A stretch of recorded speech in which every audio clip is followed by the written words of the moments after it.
What is up, everybody, and welcome to the CTW Postgame Show. I am your host, Seamus Zarlingo. Alongside of me today, on the phone, Nick Franco. Can we get a test here? Can we get a test? Yeah, mic check. Mic check working just fine, just perfectly. On our way back from the city, just about 10 minutes away from the garden itself, where the game happened yesterday. But ultimately, of course, we do see on the bottom of the screen here the Boston Celtics taking home a win at the Barclays Center on the road in Brooklyn, New York, 113-99, of course. And the Brooklyn Nets, they hung close with the Celtics in this one, ultimately. However, the Celtics do win in Brooklyn and put themselves over the 500 mark for the first time this season at 8-7. Took the Celtics 15 games to reach that over 500 mark. However, the Celtics are now over 500 on the year. And Franco, the Celtics, we talked about it after the Memphis Grizzlies game, or I talked about it with Rob, rather. The Celtics, a great opportunity in front of them. The Clippers and 2 Nets games to get themselves right before a little bit of a gauntlet stretch coming up at the end of November and Thanksgiving week. The Celtics are taking care of their business. 2 out of 3 down. 1 more to go in this 3-game stretch. I know that's not exactly how the Celtics look at it. They go game by game. But tonight, the Celtics, they handled their business 113-99. Franco, you're on the phone. I'm a little interested to see how this might work throughout the show. It might be a little up and down, folks, just to apologize ahead of time. But I think it's going to work out well. But you know how we do here. Initial thoughts on this game. Well, can you just see the excitement and joy on my face? Look how happy I am. I'm proud. This was a great win by the Boston Celtics. Not through a full 4 quarters, but it was in the quarter that matters the most, which is the fourth. 27-4 run in the fourth, and that was basically led by the Celtics defense. And this is a game that the Celtics are expected to win, and there aren't going to be too many games this season that in the tail of the tape head-to-head matchup, the Boston Celtics are going to have a general overabundance of talent over their opponents. However, as we are going to dive into deeper as the show progresses, the Brooklyn Nets are a team that are very, very minimalized at the positions of talent, and as a team that is, you can't even consider it a rebuilding, as it is almost a complete tarnishing of any foundation that could potentially be there. There is a lot that we can pull from this game, which is the tenured players are still getting the limelight within the key moments of this game. And the thing that stands out the most usually in these games are not the players who are on the court for the Boston Celtics, but more the players who are off the court, the players that aren't receiving the minutes that are usually assigned to them. And a player that was in the starting lineup tonight and was quickly taken out is Jordan Walsh. He's been stepping up at the past few games. However, there's still that inconsistency within his game, and to get Josh Minot back in the starting rotation, if it ain't broke, don't fix it. But the Celtics are able to pull out a expected win, and what has been the key word of the season other than mediocrity, as I said in our post that a few games ago. I forget what post game I said that in, but the word is expectations, and the Celtics are right now above expectations with a win above 500, and this team is expected to float around there. And the real importance is how they, as I messed up during my opening, is the Celtics are returning to Boston next Friday, so they'll be playing in Boston next Friday, and that's a game that will also have some implications of an NBA Cup that will matter much heavier. And if the Celtics are able to walk away with 2 wins, that puts them 2 games above 500. But if they lose the next game, it's 1-1. So this is almost as this is a 2-game series. This is almost the first half of what we are going to be covering with against the Brooklyn Nets. This is another one of those 2-game series where Yeah, the you Celtics can't experienced summarize it. it in one game. The Celtics experienced it against the Magic the other week, right? What was a week and a half ago? These weeks, I mean, they go by. I can't tell the time anymore. It's just about which game's in front of us. But the Celtics If just I played a had my 2-game camera series. on, it's and all of our live viewers over in New England, it is pitch dark over here at 5:22 p.m. Eastern Standard Time. Yep, and of course, yourself right now, just to give out some information. You're on the road. You're on the road. Are you on the Cape right now? Have you I made it? have one. You made it I'm across the bridge? as long as our CTW doctors aren't listening, I'm actually about to be driving over the Sagamore Bridge. So hopefully someone's not trying to take out CTW. Probably a couple of takes of mine that I deserve it, but I think we're small enough right now. We can you can give out your, to me it's like there are a lot of cars on the road where you're at. To find you specifically, even if you're giving out, I'm about to drive over the bridge. Are you 10 minutes away, 20 minutes away, 5 minutes, 400 feet? Nobody knows, and there's a million cars out there. I will say that. However, but we already went over this during the summer with Griffin. It's like, Griffin, don't give out your information. Just nothing. No social, no address, nothing. Just hey, you went to the Portland Sea Dogs game. That's it. But ultimately, talking about the Celtics, getting back on that topic, the Celtics played this 2-game series against the Magic a week and a half ago, and it felt like an 8-quarter game, right? Because the Celtics played a Friday and a Sunday game against the Magic, had that Saturday off, which I wonder if any guys did we hear about any guys going to Disney that day? I wonder if anybody popped over there on that Saturday off in Orlando.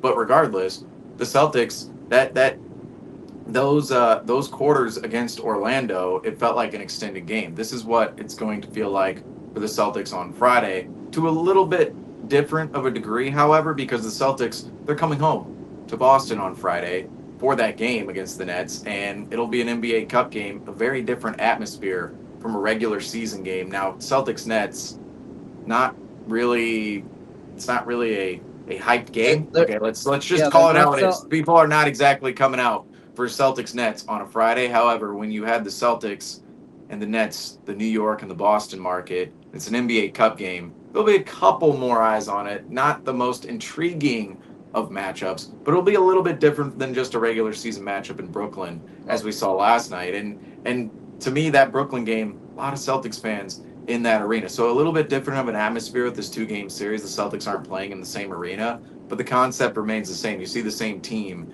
that you just saw. And this game, if we actually taking a look at the lead tracker tonight, this game for the Celtics, not exactly in hand throughout the night for the C's. As you see that big black dip in the first quarter, the Brooklyn Nets held control of this game in that first quarter for a relatively short amount of time, but it's an entire quarter where the Nets are actually outplaying the Celtics until the Celtics were able to, of course, maintain the lead throughout most of the game. But we do see the Nets, they took the lead there in the fourth. They took the lead right outside of half, and it was a back and forth game throughout most of the night after that first quarter, and of course before that fourth quarter avalanche from the Celtics. You see the two avalanches from the Celtics and the Nets. The Nets first quarter avalanche, the Celtics fourth quarter avalanche, and there was a little bit of a mountain there for the Celtics in the third. However, they lost that quickly going into the fourth, and it seemed like it was going to be a competitive game for a moment there. Yet we see at the end of the game, the Celtics ran ahead of the Nets and established, just, I don't want to say their dominance, because let's face it, the Celtics aren't necessarily dominating anybody right now, but they asserted the fact they were a better team at the end of that game. But Franco, looking at the end of this game in the fourth quarter, how did the Celtics maintain that avalanche, and how did the Celtics eventually pull this one out and run ahead of the Nets? Well, it proves that there are no more given wins for the Boston Celtics, as we have noted that the Brooklyn Nets, roster-wise, logistically, overall, are a lesser team to what the Boston Celtics are, even with impaired roster and their number one superstar, Jason Tatum, being off the court. However, it is not. The Celtics cannot walk into the arena thinking that these games are just going to be handed to them or that their talent is going to outperform these other players, because these teams are almost can the Brooklyn Nets on a given night, if a few players step up, can go head to head with this team. And the Celtics offense wasn't the number one benefactor, and the Brooklyn Nets tenacity and intensity throughout this game, we kept them within this game. So when you're facing a hungry team, that's going to give the Celtics a challenge, and they are going to need to almost win those small battles on the court when it comes down to either playing a zone or not playing a zone, but being able to win the one-on-one battles, being able to win the rebounding stats, limiting turnovers, and also having players step up as Jaylen Brown did once again tonight. We will have to turn our attention to him at some point with the scoring production he has been putting on. However, there have been other areas he's been lacking in, but I mean, the turnovers for Jaylen Brown are something that have been diminishing this team, and we've always known, if you've been a fan of our program for the past 3 to 4 years, we are not fans of Jaylen Brown having the basketball in his hand in playmaking situations, and he has proven that he's not capable of that. 8 turnovers during this game, and on the defensive end, they were able to make up for it. During the final fourth quarter, we had a lot of the familiar faces. It was the opening game starting lineup throughout that final fourth quarter that maintained that lead, and that's where that familiarity came into play for the Celtics. And you're not really seeing that these new guys are fully interlinking themselves into themselves in yet, and it's apparent in this team's chemistry. So the Celtics are able to put out a lineup that they know is capable of competing, and it wasn't really any question marks. We didn't see Anthony Simons out there. We didn't see Jordan Walsh out there. He was really thrown off the court after being a negative 11 in the plus minus, and also having a few turnovers in his limited play. But it's really been the defense being able to translate, and these guys, the team isn't really finding the synchronization that we were hoping for on the offensive end, but they're really just winning these games through pure intensity and bringing a competitive edge to these games. And as a reporter, it makes it, there is definitely more to it and more to the X's and O's behind that. But what wins a lot of these games, especially with a diminished team, is heart. And the Celtics have proven that they are not shying away from the challenge of this season, and they aren't accepting a fate of going into a rebuilding and waiting till number 0 is back on the court. They are taking full advantage and going game by game and looking at each single opponent and seeing if they are going to be able to match up and walk away with the win. And I believe full-heartedly that there is a precedent within the Celtics locker room that walking away with these 2 games above from the Nets not only proves that this isn't just a on and off season and they aren't able to string things together, but they are capable of competing this season and continuing to stay aggressive. However, if things flip opposite, you are back to 500 and who knows where it goes from there, especially with the stretch that's coming up ahead. Well, ultimately, you mentioned the turnovers earlier. This game was, I don't want to say almost decided by the turnovers, because we know the Celtics, they won by 14 in the end. Yet the Celtics, they didn't do themselves any favors by turning the ball over in this game. If we look at the turnover margin, the Celtics turned the ball over 19 times. And you mentioned Jaylen Brown, 8 turnovers himself in the game. So, a big bulk of those turnovers coming from Jaylen Brown, but 19 as a team overall. If we're going down the individual turnover mark too, let's just call it how it is. 8 turnovers for Jaylen Brown, Derek White 4 turnovers, Peyton Pritchard 3 turnovers, Anthony Simons 3 himself, Luka Garza 1, and everybody else didn't rack up a singular turnover. But those are the guys. Those are the guys you're relying on to handle the ball: White, Pritchard, Simons, and Brown. And between those four, 8, 4, 3, and 3 in their individual turnover Yikes. numbers.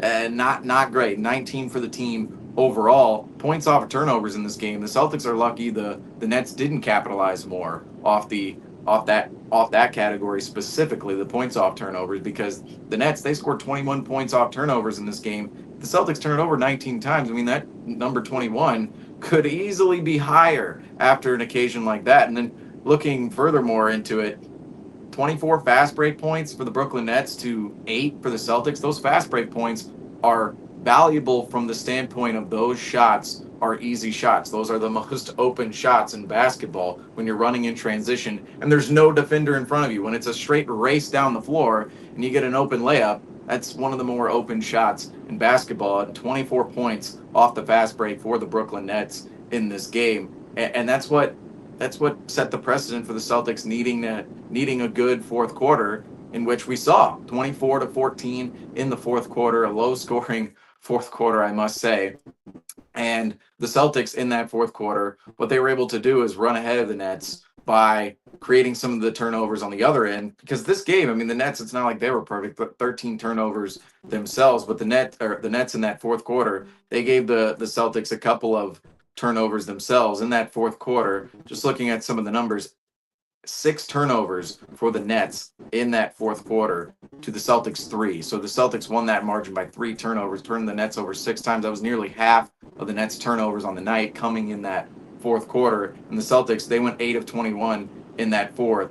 The Nets 4 of 15 overall. And that was, I mentioned the turnover margin. The Celtics are usually pretty good at controlling the field goal attempts or winning that battle, rather. In this game, the Celtics, they lose that battle. 82 field goal attempts for the Nets, 75 for the Celtics. And that's a margin that I'm always looking at for the Celtics. They're taking some of the highest field goal attempt rates in the league. The Celtics are. They're taking the most field goal attempts per game, I should say, in the league. I believe they're top 3 right now, if I'm not mistaken. I was looking at these numbers right now. I don't have a tangible written down, but has not died. But the Celtics, they're taking a lot of field goal attempts, and they're always taking more field goal attempts than their opponent. That did not happen in this game against the Nets, and the simple reason for it was the Celtics, they're taking their opportunities on the offensive end of the floor 19 different times, and they're giving it to the Brooklyn Nets. So, and I want to say too, the Celtics, I believe, if I'm not mistaken, I want to pull up some of the numbers here just to confirm, because from my understanding, the Celtics, in some categories, the Celtics are secretly good, right? From the standpoint of what they're actually doing as a team and where you want to see a team. People won't believe it that we're spreading some pro-Celtic propaganda around here. Well, just for example, okay, because I wanted to bring up this stat for the Celtics this year, and this kind of relates to this game in a sense. The Celtics are first in the league at turnover percentage, which means they have the lowest turnover percentage as an offense in the league. The Celtics own the lowest turnover percentage out of every single team. Out of all 30 teams, the Celtics own the lowest turnover percentage at 10.3%. The teams below the Celtics, the Oklahoma City Thunder, the Denver Nuggets, the New York Knicks, surprisingly, the Indiana Pacers.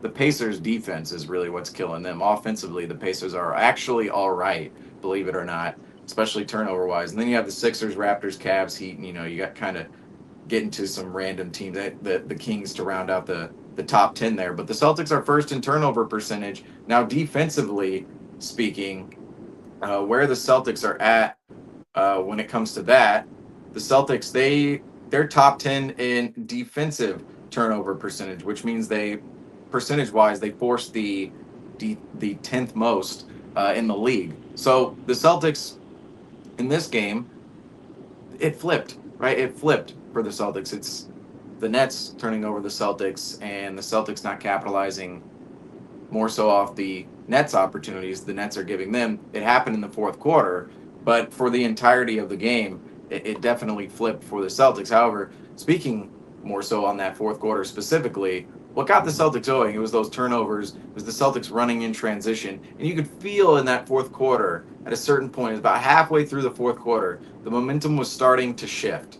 The momentum was starting to shift towards the Celtics, and the Celtics were getting those turnovers, running in transition, but you could see the aggressiveness. You could see it within Jaylen Brown's game, specifically in that fourth quarter. And even I shout out a guy like Keita, came up with a big dunk in that fourth. You could see it sparked a fire under the team, and that was the moment where the game flipped. If we looked at the lead tracker, that's when it starts to tick up for the Celtics, and you could feel that's when the Celtics were about to take over the game, is forcing those turnovers, forcing the Nets away from their own points, and then going on the offensive end of the floor and just attacking, going towards the rim. The Celtics, there was a lot of settling for the Celtics in this game, especially late and earlier in that fourth quarter. That's what we saw in the lead tracker. If we go back to that lead tracker, the Celtics allowed the Nets to take a lead in that fourth. That's when the Nets were hitting shots, and the Celtics. Now, I will say, the Nets. It's not like they were going crazy at the start of the fourth. Both teams were cold to start that fourth quarter, but the Celtics in particular. You gotta look out for The Nets, Terrence I thought, Mann. had some open shots. The Nets, I thought, actually had some open shots. The Celtics were just kind of jacking it. They were kind of just hoisting it up towards the rim, and those were the shots that also killed the Celtics. Outside of the turnovers, some of just the shots they settled for in this game. When the Celtics were actually aggressively driving it to the hole, that's when they saw some open layup attempts. And I don't even want to say open layup attempts, but some size mismatches for some guys to where they could just boom, score right over their opponent. And then we know when guys get into the paint and around the rim, that's when the defense can collapse and you start finding open opportunities on the perimeter. So just in summary, the Celtics, that's how they were going. That's how they were able to run ahead of the Brooklyn Nets in that fourth quarter. However, now the Celtics, they're ahead of the curve on the 500 mark right now, 8-7 for the C's, and this is the first time all season the Celtics are over 500. They were 3-3 at a certain point. They've been 500 this season. They've been mostly below 500. They've been inching towards. They've always been back and forth, right? They're always feels like they're inching towards the 500 mark. However, the Celtics they finally put themselves over that 500 mark, and we talked about this when the Celtics played the Grizzlies. Good stretch for the Celtics coming up. Maybe this is where the Celtics they boost themselves over that 500 mark. They go on a little bit of a prove it stretch afterwards, and that's when the team is starting to actually form an identity, form what they may be later on in the season, which is a little bit more of a competitive team than maybe we expected at the beginning of the year, in which we're still kind of we're still there. 15 games in, we're kind of we're approaching the right now the preseason data still matters a little bit, but it's starting to matter less. Starting to matter less. However, this game, right, the Celtics they play an opponent that's 2-12 after this night. Does this move the needle for you, Franco? Are some of these performances moving the needle for you despite the Celtics going over 500? We're seeing the Celtics take care of business by winning games. against the Grizzlies, against the Clippers, against the Nets. There's going to be another Nets game coming up on Friday. But right now, the record says one thing. We know the Celtics are taking care of their business. However, do these wins actually move the needle for you when it comes to maybe setting higher expectations for the Celtics team? You know, I'm going to draw a comparison to what is going on right now. I drive down I-93 South every day, and if anyone knows about Boston traffic, it gradually moves, and it is at some points you'll reach the split, and it is nothing but broad daylight. But there are some times that the traffic is just stalling, and it almost just turns into another 20 minutes tacked on to where the final destination is going to be.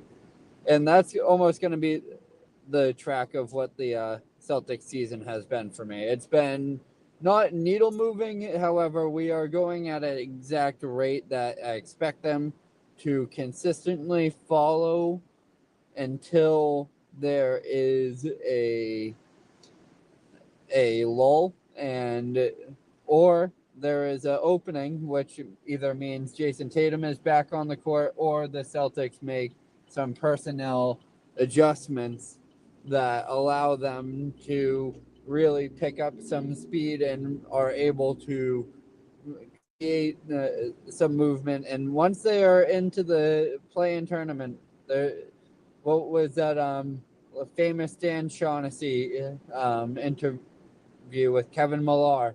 Don't let them win one game, and all it takes is one game in the playoffs. If they make it past the play-in tournament, then we're looking down the barrel of it's way too early to tell you who the number one seed in the Eastern Conference is going to be. But if we get in there at the 8, who knows what magic can happen, because as we're seeing, the East is fluctuating back and forth between a few candidates who could be in that top tier position. So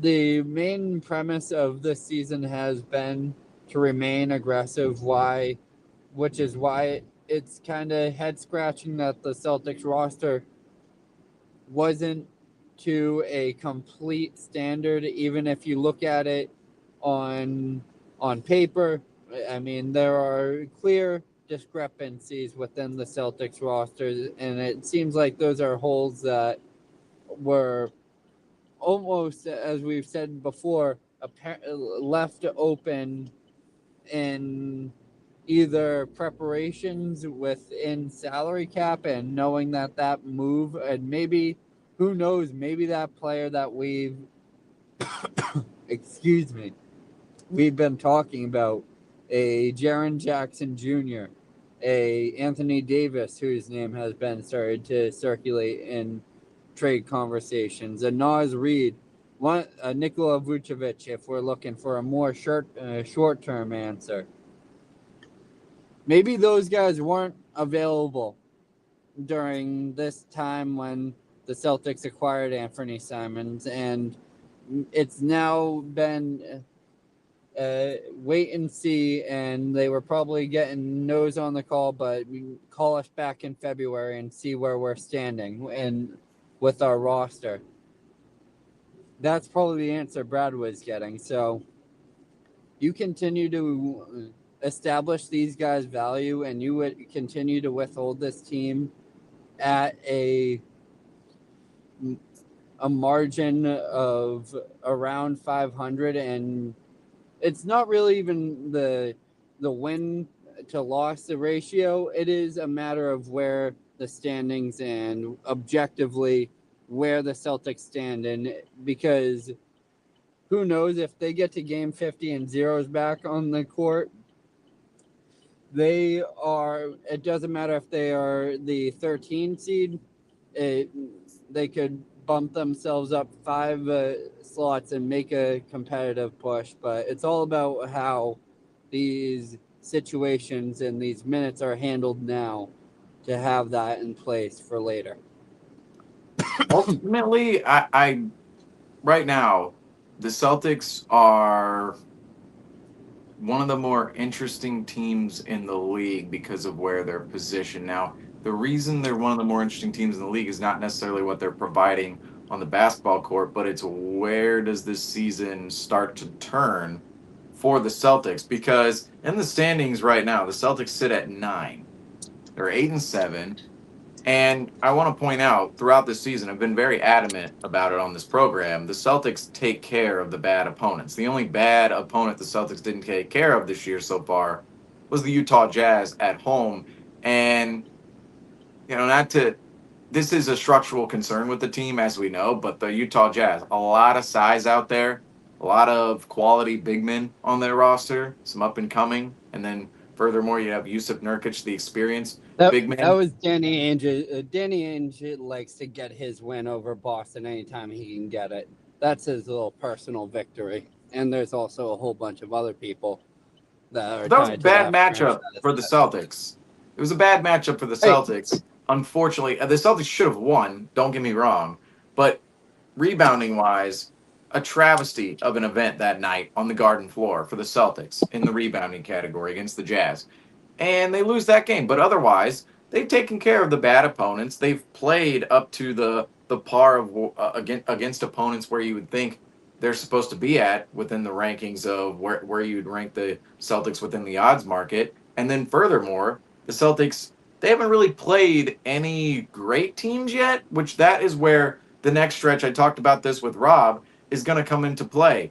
The next stretch for the Celtics, if we're looking at it, this week, okay, the Celtics, they're expected to win these games. Okay, the Clippers, they're not exactly where they want to be. Let's just say that.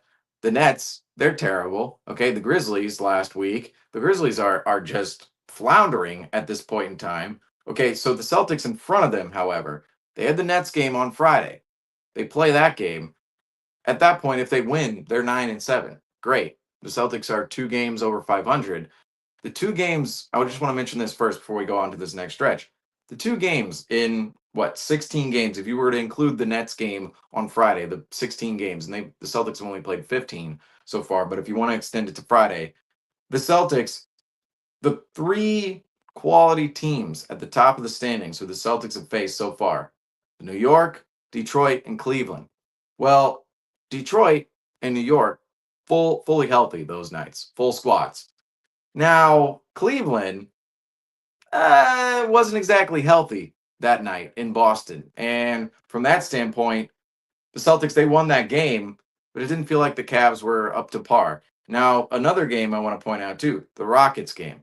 Okay, so if you're looking at those 4 games, the Celtics, they're 1-3.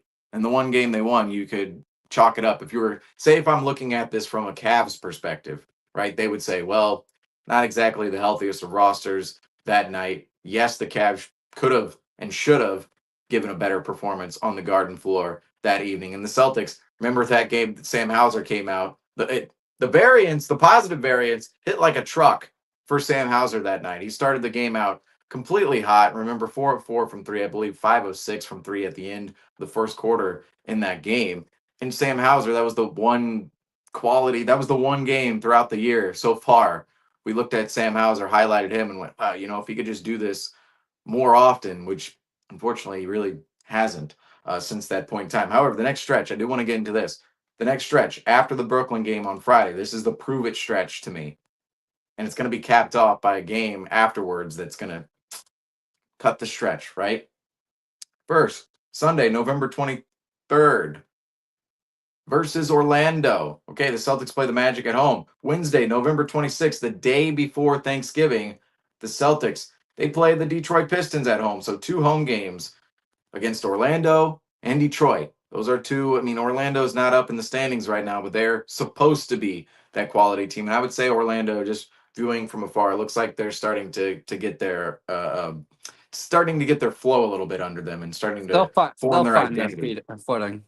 Eventually. But then after that, Saturday and Sunday, a back-to-back on the road at Minnesota, at Cleveland. All right, 2 quality teams there. And then you come home if you're the Celtics and you play to start December. December 2nd versus the New York Knicks. So in that stretch, Orlando, Detroit, Minnesota, Cleveland, and New York right after this Brooklyn game on Friday. Not to look over the Brooklyn game because we are going to talk about that. And hold the phone, folks.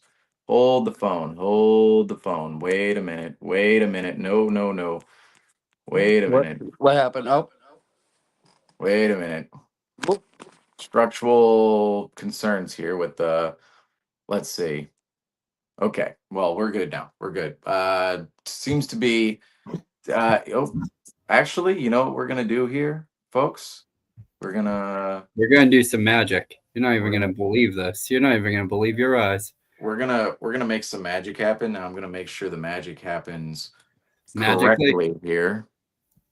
Now, you know what? I'm gonna have to I might have to guess. I'm gonna have to guess which one it is. Let's see, is it gonna be the first or second one? First or second one, folks. Let's guess for the win. Did he do it? Oh no. No, no. Oh no. Oh no. What happened? What happened? You don't see him, folks? You don't see him? No. Nope. Oh, there he is. There he is, folks. He needed to turn the camera on. There's the magic. There's the magic. Some technical difficulties. Got to apologize, everybody. You know, sometimes you got to try things out. The routine must be established at some point. You know. The routine, I want to say, for that, right? On the phone. Yep. We use that. I think that went fairly smooth. It's fairly smoothly for doing it for the first time there, but you know, a little rocky road in the middle, however. But the Celtics, what are we talking about here? The Celtics stretch coming up. That's going to be the prove it stretch. And these last couple games, I think this is important. This is an important stretch for the Celtics because you need to handle your business, right? If you're the C's, you need to handle your business before going on a prove it stretch where the schedule does get a lot harder. And afterwards, the Celtics face the Wizards. Now that could hopefully be a game where the Celtics, if they come out of that stretch rough, maybe that's a get right game for the Celtics later on in time. However, it doesn't have to be a get right game if the Celtics do handle their business throughout that. I don't want to say it's a gauntlet stretch, but it's definitely a harder stretch than the Grizzlies, the Clippers, the Nets, and the Nets. I mean, that's you know, that's not going to move the needle for the Celtics. That's a given. And I mean, if you look down the Celtics road, I mean, the only games that are going to look a little bit more challenging is when we start getting towards December, and then also those Western Conference road trips, which everyone on the Eastern Conference is certainly not looking forward to. I mean, with those Western Conference games, man. But I mean, those are going to be the prove it games, and there's not too much. There are not too many opponents within the Celtic in the Eastern Conference that the Celtics we can't line up against on a matchup to matchup basis and not have the capability of winning, and that is very apparent within this season. And also, they're continuing to prove it with the 8-7 record right now. I mean, most teams, there are teams that had much higher expectations than the Boston Celtics did this year, hence the Clippers, and possibly, if you want to consider the Magic, and as we've addressed them, they've started to turn around, and I expect them to turn around and be a top 5 team in the Eastern Conference by the end of the season. I do as well, everybody, just to be on record with this. The Magic, they're a quality team. It's hard to look past them. Really is. It's like that that off season when the what was that 21-22 when the Celtics started off the season abysmally, and the energy shifted, or I believe that was, or was that with Kyrie? I'm blanking. We just got off the road, but yeah, looking at this run, they are doing much better. You cannot take the position the Boston Celtics are in right now for granted.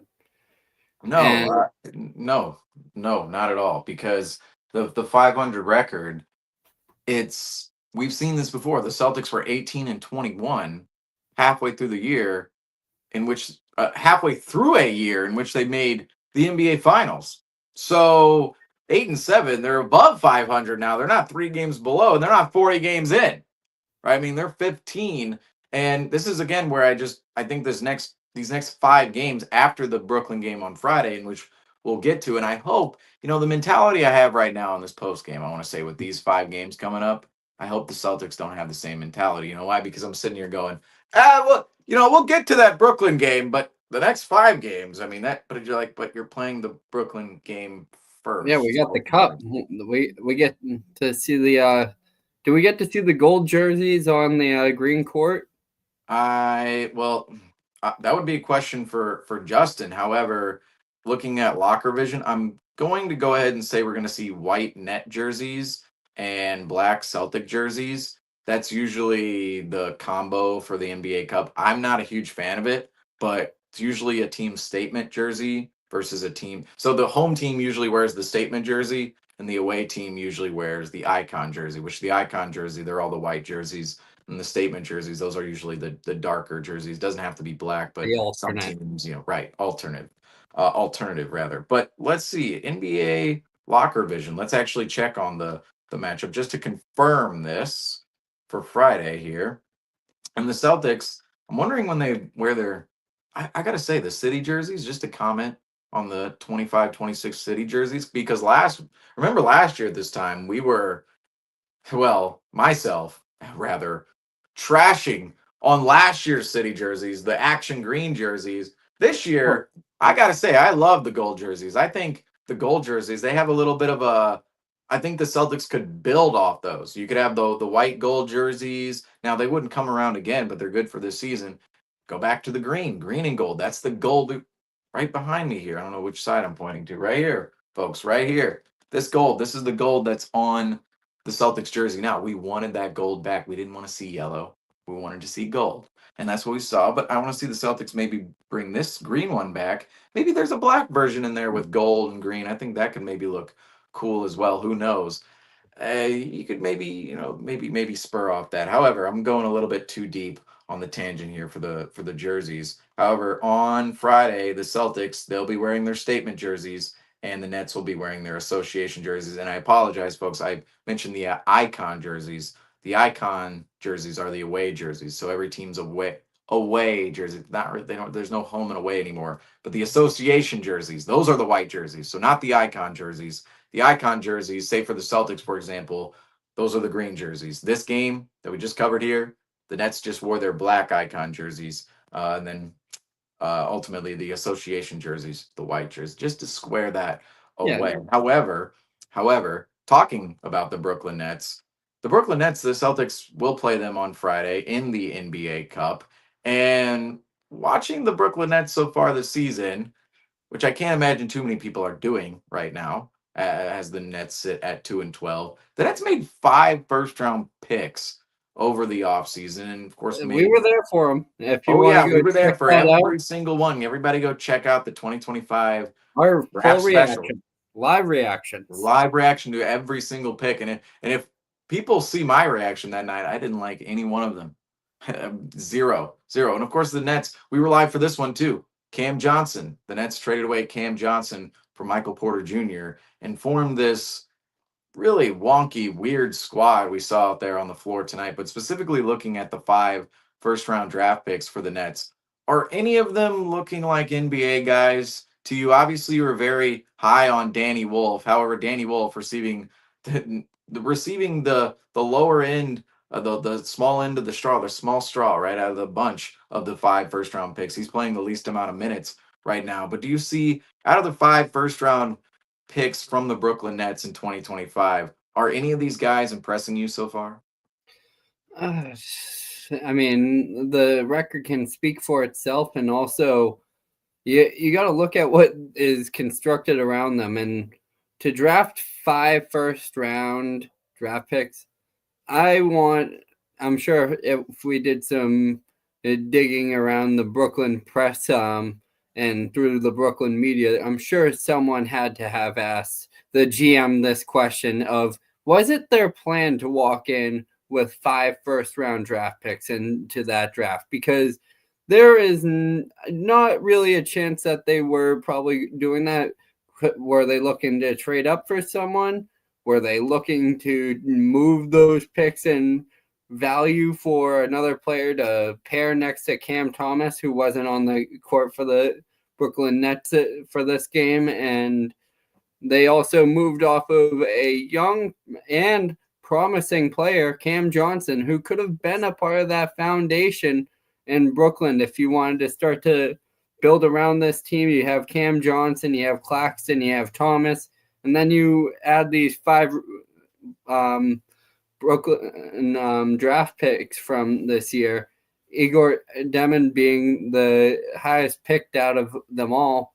And he is a player that hasn't really impressed me too much, and not really you can say any of them have filled into the role. It's a very open battle over in Brooklyn, and there's a lot of free money over there. When we like to talk about the Anthony Simons and the personnel sweepstakes, it wouldn't be be surprising to me if the Brooklyn Nets looked at Anthony Simons and was like, this is a player that we can sign and we can bring in because we have the salary cap and we can afford to add a player like this. So who knows, maybe the player that a lot of Boston Celtics fans like to tie in trades to is Nick Claxton. Maybe that becomes a possibility for the Brooklyn Nets, but looking at these 5 first-round draft picks, I think a lot of teams had visions of what they were going to do, but were just never able to engage and initiate those moves. Like you look at it, even the example with the Boston Celtics, Anthony Simons still being on the roster and the incomplete and discrepancies. Who knows, there might have been a few moves that and acquisitions that fell out from under them, and likewise with the Brooklyn Nets. So moving forward for them, I'm not sure what you can tie together with assets, because Michael Porter Jr. maybe is a 3rd or 4th option, was a 3rd or 4th option on that Denver Nuggets team when they won the championship a few years back, a player that's more known for being just a scorer and never pass the ball. Porter, I mean, the NBA meme exists for a reason. He is known for being one who takes his isolated looks. And also there's a lot of type of teams and acquisitions that could look at this Brooklyn Nets situation. I mean, you have Terrence Mann making $15 million as, I believe, their 2nd or 3rd highest paid player. No NBA GM is looking at that and being like, that is a good situation. So it's question marks with this team, and with the different eras that they've tried to build, the different super teams they have tried to build. Their first-round draft picks, they'll send out first-round draft picks in exchange for star players, and then we'll send them back out to send those teams elsewhere after it doesn't work out there. It's just an absolute carousel of talent and just a shockwave that varies and fluctuates up and down over in Brooklyn. The league is extremely guard heavy right now. Teams are looking for wings. Teams are looking for bigs constantly. Guards, everybody seems to be filled on guards. Even the Brooklyn Nets ahead of the guards they drafted. 5 first-round picks. The Nets drafted 3 guards, a forward, and technically a big.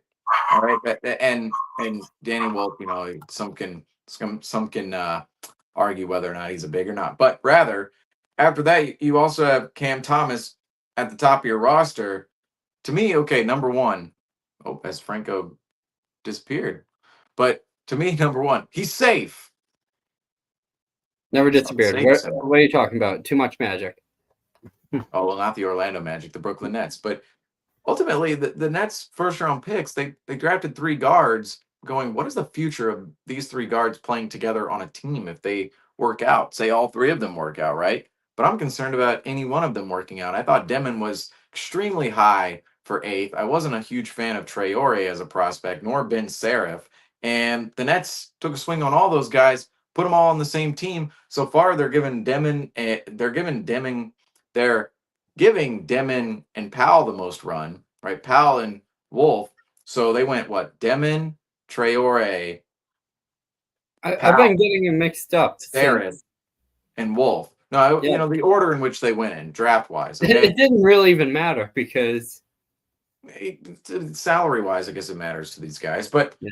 Serif, he went late. Wolf went late. Okay, I understand that. Traore went 19th. Powell, he went 22nd. He's getting minutes alongside Demon. They're getting similar minutes, although Demon's played more. Demon so far, I mean, I can see a little bit within his game where he could be a quality player in time. And I do want to disclaim in this net situation, guards, forwards, big men, they need time to develop. All right. They need a little bit of time. Get caught up sometimes in the NFL world of, oh, this guy needs to be good right away. Or sometimes in the NBA, guy is good right away. Well, sometimes it does take 2, 3, 4 years for even some guys. You start getting a back into the 4th year, into the 5th, depending on a guy's age. The age matters too. A lot of these guys are young for the Nets. Starts to go, I don't know about this guy. So it's a little too early to say definitively if these guys are NBA players or not. I'm getting the sense Powell and Demon can be NBA guys for sure. After that, Wolf, Serif, Traore, I'm less high on. I mean, obviously, just in terms of their rotation, those guys, as Jordy Fernandez is less high on them as well. But but 5 first round picks, I don't. This is my problem with the 5 first round picks. The Nets picked 5 guys in that first round. Demon at 8th. How far did they move the needle after the season they had last year? Remember the Nets, they started out well last year, and I even said, the Nets, they're in the 8th seed right now. What if they built on to their current team? Dorian Finney-Smith, Dennis Schroeder, all those guys. Gone. All and it wasn't the best team, but it was a team you could see, okay, there's something here. They have some veterans here. And yet the Nets, they tear it down. They intentionally lose. We understand that was the goal for the Nets last year, especially the Nets. They traded away. Remember, they traded away their 2025 first round pick. It was probably, I believe, in the Harden deal long ago, right? I want to say that was the deal. It could have been another deal, but I believe it was the Harden deal. And the Nets traded for that 25 first round pick back. They traded for it back. And it was clear, okay, they're going to try to lose and they're going to try to go after Cooper Flag. It was capture the flag all of last year, right? And the Nets, they fell down to 8th, which was just a gut punch for them. And yet they still have 5 first round picks, and they come out with Traore and Demon and Powell and Wolf and Serif. And now you see none of them are averaging over 10 points a game. None of them look like they're going to be immediate impact players. You hope, especially Demon, the 8th overall pick in the 2025 NBA draft, you'd hope he turns out in the long run. But I don't see any of these guys becoming legit stars, right? I see Demon, for me, he's probably going to be the best out of the bunch. What level does he reach? I don't want to say he is a Norman Powell type of player. That's not who he is. That's not how he plays. Don't get it mixed up, folks. But is he going to be at that level where Norman Powell, really great role player for years, and somebody you can rely on, want your rotation, can even start for you, but he's not an all-star. He might have one of those all-star seasons. I don't see Demon necessarily, again, he's not like Powell, but I don't see him amidst the upper echelon. I think he's just going to be a quality player. And that's what likely, I don't want to say it kills Nets Nation or Nets fans, if they exist out there. I don't know if they do or not. You're talking about the New York media covering the Nets. I don't know if they actually do, as we saw with KD and Kyrie. It was like those guys were out forever. Harden was out forever, and nobody in the media pushed anything. But regardless, the Nets, or rather, I should say, people were pushing things at that time, and the Nets didn't know how to handle it. And it was like, yeah, this is why you're the lesser of the New York teams. You don't know how to handle all of this media scrutiny when you actually have stars, or rather, media attention. But aside from the point here, the Brooklyn Nets, with their 5 first-round picks, the season last year, the Nets were terrible. Okay, they were one of the worst teams in the league, especially at the second half of the season when they were trying to lose every single game because they started out the season well. Well, this season, the Nets are back to being one of the worst teams in the league, 2-12. And did they really get anything out of last season? And it kind of brings me to the point of the Nets, their 2025 offseason, did it send them forward or send them back? I mean, their last year and a half, including last season into the offseason, you'd say it sent them forward in time from the KD Kyrie experience to wherever and wherever that team and whenever that team the next Nets team is going to compete, right? They're sending themselves ahead in time, but do they really do anything to make that time come sooner? I don't believe the Nets ultimately did. However, the Nets on Friday will play the Boston Celtics at the TD Garden, and the Celtics, they just played the Nets, as we did an entire post game here for that game. But this game on Friday, not just a regular season game, it's an NBA Cup game on Friday. But Franco, looking ahead to Friday and looking at the NBA Cup standings right now, just to go over this real quick before I pass the baton. So the Celtics in the NBA Cup standings at this moment in time, they are third in the East Group B standings, a minus 12 point differential. They're 1-1. And let's see, wild card wise, the Celtics. So right now, the Celtics would not be contending for. You need to win you need, bottom line, folks. You need to win your group to get into the tournament. And then there's one wild card spot. So there's 3 groups in both conferences. The Celtics are third in their group, so they're not winning their group right now. However, in the wild card standings, the Celtics are 10th. So they're 9th in the actual Eastern Conference standings. They're 10th in the wild card standings in the Eastern Conference for the NBA Cup, a minus 12 point differential. But Franco, describe how big this game could be for the Celtics on Friday, even though the Celtics are facing a little lesser of an opponent, as we're talking about here. Well, I mean, as we were starting to learn from the experience that these teams have went through with the NBA Cup, and it was, as last year was the NBA's first time seeing it, it was all these teams' first time seeing it, and it really just shows the importance of being able to show up in these games. And we took for granted that, we don't need to NBA Cup game. We're not worried about this. This is a regular season compensation trophy. We thought that this was below what the Boston Celtics were. And we were like, the Celtics aren't worried about raising an NBA Cup trophy. Even if the Celtics won an NBA Cup, we wouldn't even raise a banner in TD Garden. It's a different outlook and a whole different world this season. And being able to show up within those games and even to be in the NBA Cup playoff, it takes great performances, and there are some teams that take this seriously, and a lot of players that will see that money on the table and will want to win those rewards and will want that weekend in Vegas. And for the team kind of messed up earlier on against the Orlando Magic and allowing them to drop down to a negative 12. So not only are the Celtics going to need a better performance than what they had from this game that we're covering, if this was the NBA Cup game, the Celtics would only be +2 right now, which wouldn't move them really much further up that wild card. Sure, it's a plus negative, but it would fluctuate. It fluctuates too much, and you need to almost go undefeated during these games. So to have the Celtics bring a different level of intensity and to go out with the pure mission of being able to create the biggest point differential possible against the Brooklyn Nets is going to be challenging. And also the Brooklyn Nets don't put it over them that they aren't going to want retaliation from tonight, and they would want to get the moral victory of winning an NBA Cup game against the Boston Celtics at this point. So being able to bring almost, you need the fourth quarter of this game and the defensive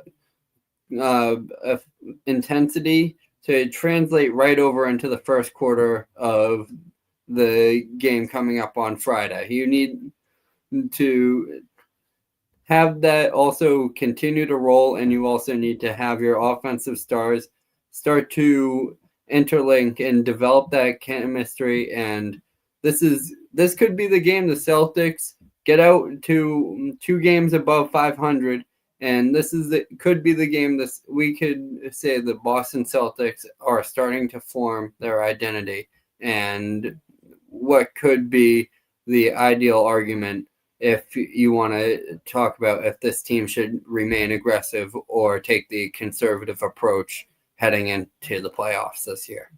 This game is important for multiple reasons. Number one, the Celtics talked about it a little bit earlier, hit on it a little bit earlier, and this is where, hey, we get to this game, right? A big 5-game stretch coming up for the Celtics after Friday. And this one, let's just add it in, big 6-game stretch coming up for the Celtics after this one, or really starting with this one.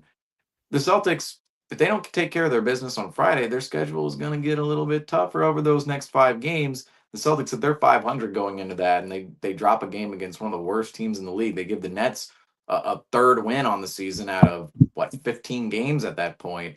It's not going to be a great morale boosting win, or rather a morale boosting game for the Celtics, or a moment if they do that. And you don't want this, if you're the team, you don't want to drop a game like this going into a tougher stretch, especially when the team has struggled at gaining consistency, struggled at gaining their identity, struggled at putting together a consistent effort for 48 minutes in a game. When the team is struggling at all those different factors and all those categories, you cannot be dropping games to a 2-12 team who you know you're better than. The Celtics know they're better than the Nets. I mean, come on, you look at the talent out there, especially tonight between the Celtics and Nets. The Celtics should have never been close in this game. That's why the Celtics on Friday, they need to take care of the turnovers. Okay, the Celtics don't turn the ball over in this game, the Nets never have a chance. But that's about the bottom line. Celtics win in the rebounding battle. They win in a bunch of other categories. Turnover battle, they lose significantly.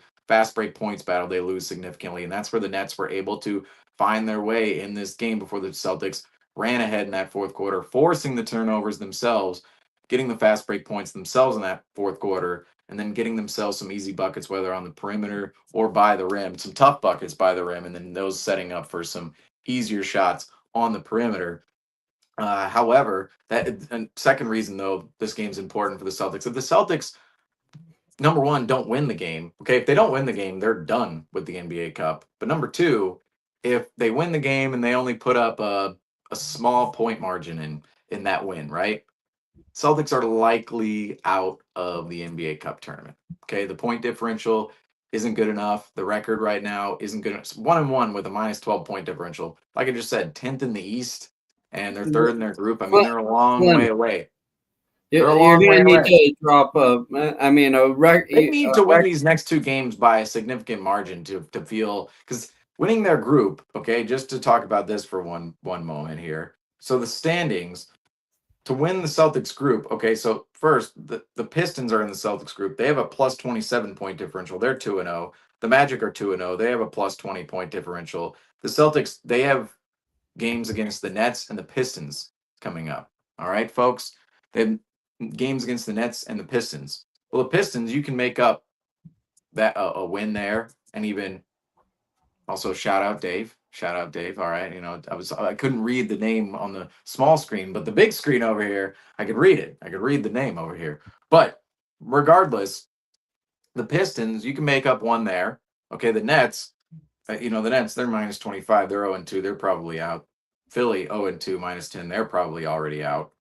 But the Nets game, that's where the Celtics could put up the point differential. And against the Pistons, it's going to be harder. But if the Celtics win those 2 games, it's not out of the realm of possibilities. The Celtics win those 2 games, put up a bunch of points against the Nets, and all of a sudden you're either competing for the group or at the very least competing within the wild card standings. So that's just another reason why this game is important. And I'll point out too, this team less expensive. Okay, the Celtics are less expensive this year than last year. Last year it's like, why would Giroux and Derek White and Porzingis and Tatum and Horford and Horford, who signed multiple near max deals in his career, Jaylen Brown, super max deal. Why would Tatum, Brown, Horford, all those guys? Why would they care about the NBA Cup money? Well, this year I'm just saying, Garza, Minot, Jordan Walsh, I think those guys care. Okay, Pritchard, maybe Pritchard, his salary isn't too hefty out there. I mean, I'm sure these guys. Hugo Gonzalez, he's 19 years old. How much is the winning? Isn't it like near a? I'll give you the LeBron. I don't know. Yeah. I don't know. Like, $50,000. If someone's got $50,000 they want to donate to our how program, much to win the NBA Cup? Let's see. Okay, so 500 grand. Oh, 500. So 503. grand. Each player on the winning team can win about $530,000 if their team wins the NBA Cup. Oh, night out. So, yeah, champions. So this is, there's some fluctuating numbers, but the champion gets around 500K. The runner-up gets around 200K. The losing semifinalists, so the 2 teams who would have lost in the semifinals, they get about 100K. And then quarterfinalists, they lose. So that'd be the 4 teams, actually making the tournament who lose in the first round, $51,000. So just to make the tournament, $51,000 for each player.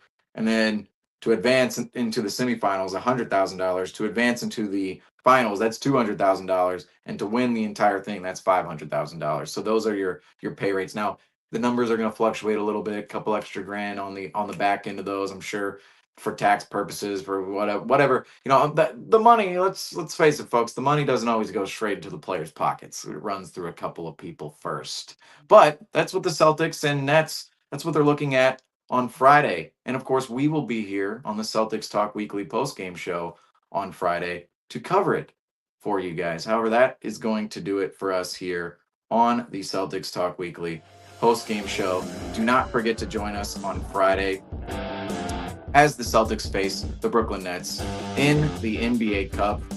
We will have you guys covered here on the Celtics Talk Weekly postgame show. And before we hop off here, guys, do not forget to subscribe to the YouTube page, Celtics Talk Weekly. Go follow the Instagram as well, at Celtics Talk Weekly. My Instagram is Celtics.everyday, Boston Sports Hour over here, or it's Franco 51. But do not forget to hit up all of our social medias, Instagram, Twitter, and YouTube. As the music, here we go. Let's have it come back here. There it goes. But that's going to do it for us here tonight on the Celtics Talk Weekly postgame show. I am your host, Seamus Zarlingo. Alongside of me tonight, Nick Franco. And of course, as we always say, thank you all for watching. And go Celtics.